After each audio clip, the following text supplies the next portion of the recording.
Good morning class, welcome back to my YouTube channel Naveen classes. Class intermediate में जो है आज जो आपको टॉपिक पढ़ना है वो है अभिक्रिया का वेग। तो क्या बताएंगे अभिक्रिया के वेग में कि एकांक समय में अभिकारक और उत्पाद की सांद्रता में होने वाले परिवर्तन को अभिक्रिया का वेग कहते हैं। क्या बताएंगे? एकांक समय में अभिकारक और उत्पाद की सांद्रता में होने वाले परिवर्तन को अभिक्रिया का वेग कहते हैं। आगे बताएंगे कि अभिक्रिया के वेग को जो है dx/dt से प्रदर्शित करते हैं या जो है इसे r से भी प्रदर्शित करते हैं। क्या बताएंगे कि एकांक समय में अभिकारक और उत्पाद की सांद्रता में होने वाले परिवर्तन को अभिक्रिया का वेग कहते हैं। इसे dx/dt या r से प्रदर्शित करते हैं। अब जो है देखेंगे बच्चों कि किस तरीके से कोई अभिक्रिया दी गई होती है और उस अभिक्रिया का जो है उसका वेग लिखा जाता है।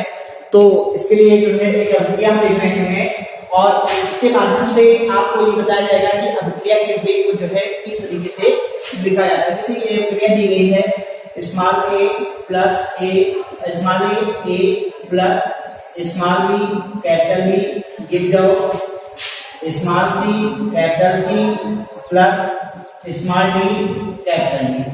तो इस रिएक्शन में आप देख रहे होंगे कि small a into a plus small b into b ये क्या है? अभिकारक है।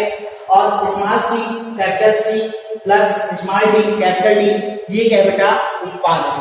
तो जो है अगर आपको क्या करना है, इस अभिक्रिया का अगर आपको वेग लिखना है तो अभिक्रिया के वेग को जो है किस तरीके से लिखेंगे अभिक्रिया का वेग आपको लिखना है। तो एक बात का विशेष ध्यान रखेंगे, जो अभिकारक होंगे उनको जो है माइनस लिखेंगे और जो उत्पाद होंगे उनको जो है प्लस में लिखेंगे। तो उसको बहुत ही ध्यान से देखेंगे किस तरीके से अभिक्रिया के वेग को लिखा जाता है। लिखेंगे -1 अपान ये स्मॉल ए है तो यहाँ पे क्या लिखेंगे? स्मॉल ए फिर डी और फिर ये क्या है? ए मतलब ये dx/dt के रूप में इसको लिखना है। तो यहाँ क्या लिखेंगे? कैपिटल ए ब्रैकेट बंद कर देंगे अपान dt। समझ में आ रहा होगा हमने क्या किया? हमने आपको बताया कि जो है जो अभिकारक होंगे उनको -1 के रूप में लिखेंगे, -1 में लिखेंगे और जो उत्पाद होंगे उनको +1 में लिखेंगे। तो हमने क्या किया? -1 अपान ए कर दिया डी और इसको क्या करेंगे? dx/dt के रूप में लिखेंगे। तो इसको क्या मान लेंगे? x मान लेंगे और ये नीचे पूरा dt निकाल लेंगे। तो ये d हमने लिख दिया बाहर और a को क्या किया? ब्रैकेट में लिख दिया अपान dt कर दिया बराबर पहले अभिकारक वाला लिखेंगे फिर क्या करेंगे? उत्पाद वाला लिखेंगे। तो इसको क्या लिखेंगे? ये भी अभिकारक नहीं है तो क्या लिखेंगे? -1 अपान स्मॉल बी फिर क्या लिखेंगे? b ब्रैकेट में कैपिटल बी ब्रैकेट बंद अपान dt। समझ में आ रहा आ गया होगा? -1 अपान डी और फिर क्या किया? ये कैपिटल में था तो इसको ब्रैकेट में लिख दिया अपान dt। ये क्या हुआ? dx/dt के रूप में इसको लिख दिया। फिर क्या करेंगे? इस साइड का प्रोडक्ट वाला लिखेंगे तो यहाँ बराबर लगा देंगे। जब प्रोडक्ट वाला लिखेंगे तो इसको हमने बताया कि इसको किसमें लिखेंगे? +1 में लिखेंगे। तो इसको जब +1 में लिखेंगे तो क्या हो जाएगा बेटा? +1 अपान सी डी ब्रैकेट में कैपिटल सी इसको बना देंगे अपान dt बराबर हो जाएगा +1 अपान ये स्मॉल डी यहाँ क्या हो जाएगा? d और ये ब्रैकेट में क्या हो जाएगा? कैपिटल डी अपान डी। इस तरीके से क्या किया जाता है? अभिक्रिया के वेग को लिखा जाता है। मतलब जो अभिकारक होंगे उनको माइनस लिखेंगे और जो उत्पाद होंगे उनको +1 में जो है इस तरीके से इसको लिखा जाता है। इसी तरीके से जैसे कोई दूसरी अभिक्रिया दी गई है इसको जो है हम लिखने की कोशिश करेंगे। जैसे दिया गया है M1A प्लस N2B गिव जाओ। आगे दिया गया है N1C प्लस N2D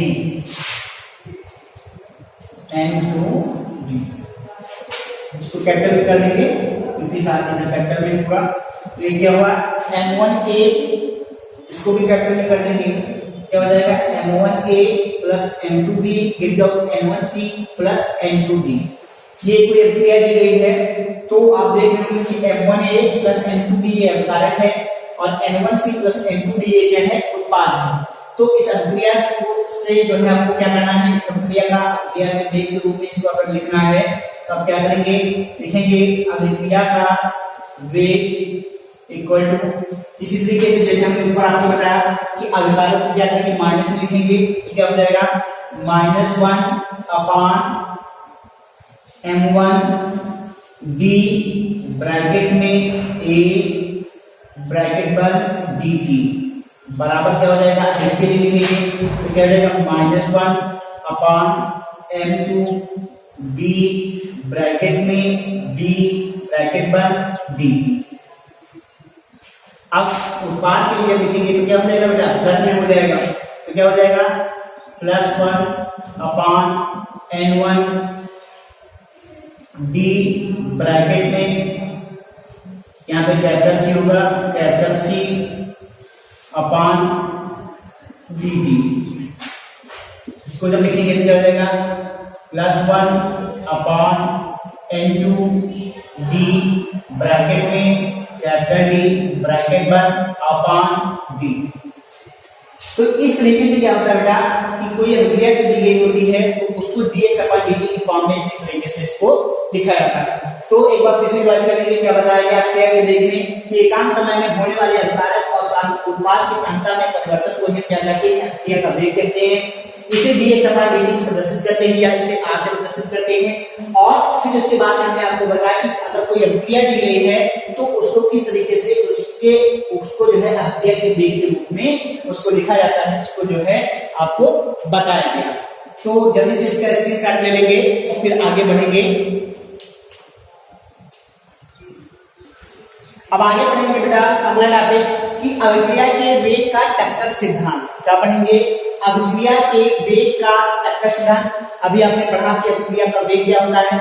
अब अगली जो रीडिंग है वो आपको जो पढ़ना है टॉपिक वो है अभिक्रिया के वेग का टक्कर सिद्धांत। तो इसमें क्या बताएंगे बेटा कि इस सिद्धांत के अनुसार क्या बताएंगे, इस सिद्धांत के अनुसार अभिकारक के अणुओं में गतिज ऊर्जा होती है। क्या बताएंगे, इस सिद्धांत के अनुसार अभिकारक के अणुओं में गतिज ऊर्जा होती है जिससे क्या होता है अभिकारक के अणु गति करते हैं। क्या बताएंगे, इस सिद्धांत के अनुसार अभिकारक के अणुओं में गतिज ऊर्जा होती है जिससे अभिकारक के अणु क्या करते हैं, गति करते हैं। आगे बताएंगे कि गति करते हुए अभिकारक के अणुओं में परस्पर क्या होते हैं, टक्करें होती हैं। क्या बताएंगे, गति करते हुए अभिकारक के अणुओं में परस्पर टक्करें होती हैं। टक्करों के फलस्वरूप क्या होता है कि जिन टक्करों के फलस्वरूप जो है उत्पाद बनता है उसे हम क्या कहते हैं, प्रभावी टक्करें कहते हैं। तथा जिन टक्करों के फलस्वरूप जो है उत्पाद नहीं बनता है उसे हम अप्रभावी टक्करें कहते हैं। तो बात समझ में आ गई होगी कि अभिक्रिया के वेग का टक्कर सिद्धांत क्या होता है। तो एक बार फिर से सुन लेंगे कि अभिकारक के अणु में जो है गतिज ऊर्जा होती है। जो है क्या बताएंगे कि अभिकारक के अणुओं में गतिज ऊर्जा होती है जिससे क्या होता है, जब उनके में अभिकारक के अणु में जब गतिज ऊर्जा होती है तो जिससे क्या करते हैं कि अभिकारक के अणु गति करते हैं। आगे बताएंगे कि गति करते हुए अभिकारक के अणुओं में क्या होता है, परस्पर टक्करें होती हैं। तो इन्हीं टक्करों के फलस्वरूप जो है, जिन टक्करों के फलस्वरूप जो है क्या होता है उत्पाद बनता है उन्हें हम क्या कहते हैं, प्रभावी टक्करें कहते हैं। तथा जिन टक्करों के फलस्वरूप उत्पाद नहीं बनता है उन्हें हम क्या कहते हैं, अप्रभावी टक्करें कहते हैं। तो आपको समझ में आ गया होगा कि अभिक्रिया के वेग का टक्कर सिद्धांत क्या है या प्रभावी और अप्रभावी टक्करें क्या हैं, ये चीज आपको समझ में आ गई होगी। आगे बताएंगे इसी में कि अभिकारी अणुओं के मध्य जो है प्रभावी टक्करों के लिए जो है उनमें क्या होना आवश्यक है, उनमें सक्रिय ऊर्जा का होना आवश्यक होता है। क्या बताएंगे, अभिकारी अणुओं के मध्य प्रभावी टक्करों के लिए उनमें सक्रिय ऊर्जा का होना आवश्यक होता है। तो ये चीज आपको, ये बात आपको समझ में आ गई होगी कि अभिक्रिया के वेग का टक्कर सिद्धांत क्या होता है। अब अगली रीडिंग देखेंगे। अब देखेंगे बेटा अभिक्रिया के वेग का टक्कर सिद्धांत के बाद में अब हम देखेंगे अगली रीडिंग सक्रिय ऊर्जा। क्या देखेंगे, सक्रिय ऊर्जा। तो सक्रिय ऊर्जा में क्या बताएंगे कि अभिकारक अणुओं की औसत ऊर्जा से अधिक, क्या बताएंगे, अभिकारक अणुओं की औसत अणुओं से अधिक वह न्यूनतम ऊर्जा जो प्रभावी टक्कर होने के लिए आवश्यक होती है उसे हम क्या कहते हैं, सक्रियण ऊर्जा कहते हैं। तो क्या बताएंगे कि अभिकारक अणुओं की औसत ऊर्जा से अधिक, क्या बताएंगे, अभिकारक अणुओं की औसत ऊर्जा से अधिक वह न्यूनतम ऊर्जा जो प्रभावी टक्कर होने के लिए आवश्यक होती है उसे हम सक्रिय ऊर्जा कहते हैं, या वह जो है सक्रिय ऊर्जा कहलाती है। तो एक बार फिर से मैं रिवाइज कर दे रहा हूँ, बहुत ही ध्यान से सुनेंगे कि अभिकारक अणुओं की औसत ऊर्जा से अधिक वह निश्चित न्यूनतम ऊर्जा जो प्रभावी टक्कर होने के लिए आवश्यक होती है सक्रिय ऊर्जा कहलाती है। तो बात समझ में आ गई होगी कि सक्रिय ऊर्जा क्या होती है। तो इस तरीके से आपको जो है अभिक्रिया के वेग के बारे में पढ़ा गया, अभिक्रिया के वेग का टक्कर सिद्धांत को बताया गया, किस तरीके से कोई रिएक्शन दी गई होती है उसका अभिक्रिया के वेग को लिखा जाता है, और उसके बाद में आपको सक्रिय ऊर्जा के बारे में बताया गया। अब हम देखेंगे अगला टॉपिक, वो है अभिक्रिया के वेग को प्रभावित करने वाले कारक। तो हेडिंग डालेंगे अभिक्रिया के वेग को प्रभावित करने वाले कारक।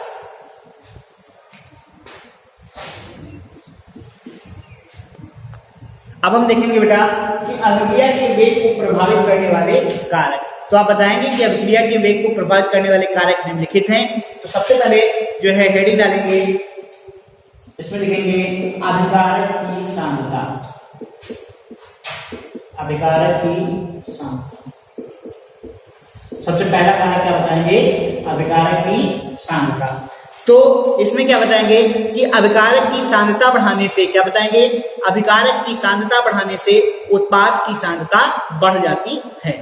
तो पहले पॉइंट में आपने क्या बताया कि अभिकारक जो है अभिक्रिया के वेग को प्रभावित करने वाले कारकों में सबसे पहला पॉइंट आपने बताया कि अभिकारक की सांद्रता, जिसमें आपने बताया कि जो है अभिकारक की सांद्रता बढ़ाने से उत्पाद की सांद्रता बढ़ जाती है। मतलब क्या होता है कि जैसे जैसे हम क्या करते हैं, रिएक्टेंट की कंसंट्रेशन को इंक्रीज करते हैं, वैसे वैसे क्या होता है, प्रोडक्ट की कंसंट्रेशन भी क्या होती है, इंक्रीज कर जाती है। अर्थात अभिकारक की सांद्रता बढ़ाने पर उत्पाद की सांद्रता बढ़ जाती है। अगला कारक आप देखेंगे वो है ताप। तो ताप में क्या बताएंगे कि किसी अभिक्रिया के ताप में वृद्धि करने पर से उनके अणुओं में क्या होता है, प्रभावी टक्करों की संख्या बढ़ जाती है। क्या बताएंगे कि किसी अभिक्रिया के ताप में वृद्धि करने पर, कोई अभिक्रिया लिखी है तो उसमें कोई अभिक्रिया है तो उसमें क्या करेंगे, जब हम उसके टेम्परेचर में क्या करेंगे, वृद्धि करेंगे, तो उससे क्या होता है कि जब हम उसमें वृद्धि करते हैं उसके ताप में, तो उनके अणुओं की प्रभावी टक्करों की जो संख्या होती है वो बढ़ जाती है। जब क्या होता है, जब उनके अणुओं की जब प्रभावी टक्करों की संख्या बढ़ जाती है तो जिससे क्या होता है, अभिक्रिया का वेग भी बढ़ जाता है। तो बात समझ में आ गई होगी कि किस तरीके से अभिक्रिया का ताप बढ़ाने से जो है उसका अभिक्रिया का जो वेग है वो बढ़ जाता है। तो आप बताएंगे कि किसी अभिक्रिया के ताप में अगर हम वृद्धि करते हैं तो ताप में वृद्धि करने पर क्या होता है, अभिक्रिया के प्रभावी टक्करों की संख्या बढ़ जाती है, और अभिक्रिया के प्रभावी टक्करों की संख्या बढ़ने से क्या होता है, अभिक्रिया का वेग बढ़ जाता है। तो ये तो हो गया अगला कारक का। अब इसके बाद में नेक्स्ट जो है जो कारक है अभिक्रिया के वेग को प्रभावित करने वाला, उसमें आप बताएंगे उत्प्रेरक के प्रभाव। तो हेडिंग डालेंगे उत्प्रेरक के प्रभाव।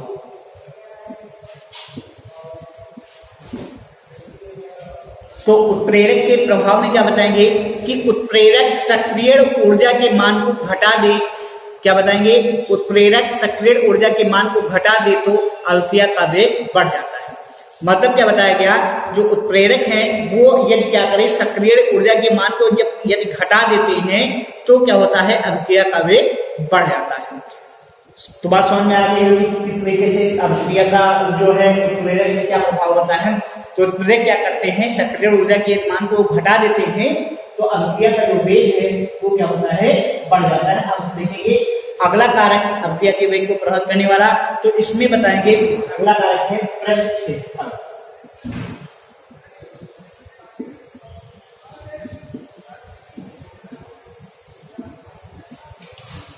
पृष्ठ क्षेत्रफल में क्या बताएंगे कि पृष्ठ क्षेत्रफल में वृद्धि होने से अभिक्रिया का वेग बढ़ जाता है।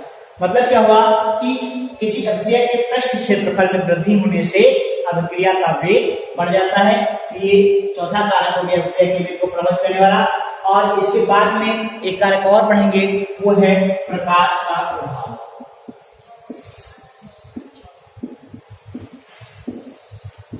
किस तरीके से प्रकाश का जो प्रभाव है उसके द्वारा अभिक्रिया के वेग में जो है उसको प्रभावित करने वाला कारक है ये।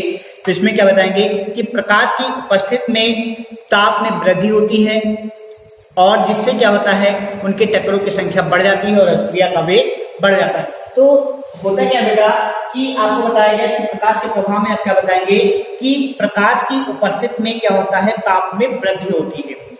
किसी अभिक्रिया में क्या होता है कि प्रकाश में जब वो अभिक्रिया कराई जाती है तो प्रकाश की उपस्थिति में क्या होता है, उसमें ताप में वृद्धि हो जाती है। और अभी आपने ताप में पढ़ा था कि जो है किसी अभिक्रिया का ताप बढ़ाने से उसमें प्रभावी टक्करों की संख्या बढ़ जाती है और अभिक्रिया का वेग बढ़ जाता है। तो इसमें क्या होता है बेटा, प्रकाश के प्रभाव में आप क्या बताएंगे कि किसी अभिक्रिया में जो है प्रकाश को, अगर कोई अभिक्रिया है तो उसको अगर हम क्या करते हैं, प्रकाश की उपस्थिति में उस अभिक्रिया को कराते हैं तो प्रकाश की उपस्थिति में क्या होता है, उसका ताप बढ़ जाता है। और जब ताप बढ़ जाता है तो प्रभावी टक्करों की संख्या बढ़ जाती है और जब प्रभावी टक्करों की संख्या बढ़ जाती है तो अभिक्रिया का वेग स्वतः जो है बढ़ जाता है। तो इस तरीके से आपको जो है हमें अभिक्रिया के वेग को प्रभावित करने वाले कारकों में अभिकारक की सांद्रता, ताप, उत्प्रेरक के प्रभाव, पृष्ठ क्षेत्रफल और प्रकाश के प्रभाव के बारे में आपको बताया। तो आज के वीडियो में बस इतना ही। आगे नेक्स्ट वीडियो में आपको नेक्स्ट टॉपिक पढ़ाया जाएगा। Thank you class.